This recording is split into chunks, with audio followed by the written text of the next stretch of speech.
Hello and welcome to another update video about Ethereum. Ethereum has dipped a little bit lower yesterday. I'm not sure if that happened after my last video or before my last video.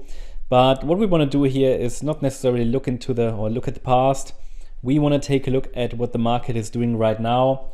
Take a look at the relevant resistance levels and support levels and the wave counts, basically the rhythm of the market. And remember, the goal is not necessarily to predict every single market move because it's not possible. It's about understanding that the market is moving largely in unpredictable patterns, especially when we're dealing with corrective structures, and Ethereum is moving in corrective structures, but to bring some order into the chaos.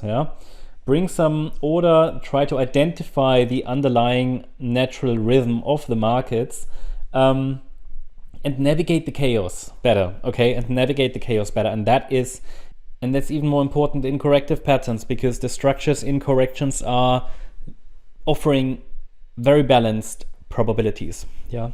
So let's start with the wave counts. What is the short-term bullish potential? Well, the short-term bullish potential is here the white scenario that we could be moving higher overall, yeah, in a 5-wave pattern. But to really confirm that a long-term low has been established in August, over here, we need a 5-wave move to the upside completed. And you see we're only like halfway there. I need all 5 waves into the region around $3,500, $3,600 to indicate that we have a 5-wave move up, and therefore the trend is up, and therefore wave 4 likely bottomed in August. Then after all these 5 waves are completed, a corrective pullback should follow that could offer a higher low, and then we could go from there. The problem is that the move up is only a diagonal pattern at best, and these patterns are not to be trusted. They're not trustworthy. That's the short-term bullish count. Now the short-term bearish count, and by the way, in the white count, I mean, it could form a low at any point. What it shouldn't do, it shouldn't break below the red line, because that's the invalidation point for the white count. That's around 2,150 USD. Now in the yellow count, short-term bearish, the wave 4 is likely still unfolding, and we're moving down in a C wave. Now I don't have a very accurate microstructure yet for that C wave, and I would want the chart to confirm this scenario by breaking below the red line, because as long as we're holding the red line, the white count has a chance. But without any micro 5-wave move to the upside, the short-term trend is down. But even in the white count, we could go down a little bit lower in the short term.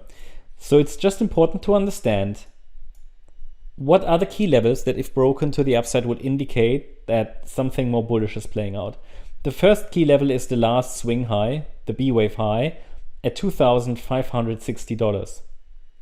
Because at the moment it's possible that we had an A wave down, a B wave up, and we're now moving down in wave C of a larger B wave in white. That C wave would be a 5-wave move, and we could have completed wave 1 of C. Wave 2 is currently unfolding of C, and we could go down like that.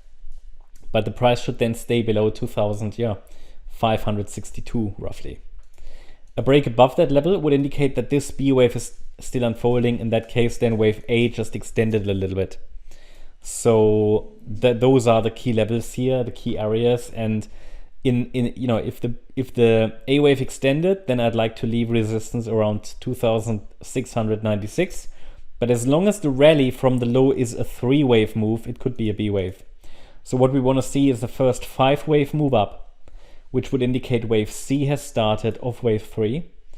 It would be a small 5-wave move up, something like 1, 2, 3, 4, 5. And then we can watch for the 3-wave pullback. And this is a classic Elliott wave setup, a so-called 1-2 setup, with the first initial micro 5 up move, followed by a 3 down move. And it could be a setup for a 3rd wave in the C wave, 4-5. That's how I see at the moment the Ethereum chart. So I hope you liked the update. If you did, please hit the like button, leave a comment and subscribe. And if you really like the content, then please check out the channel membership. Also make sure that you follow us on Instagram and Twitter for additional content. Thanks a lot for watching. Bye-bye.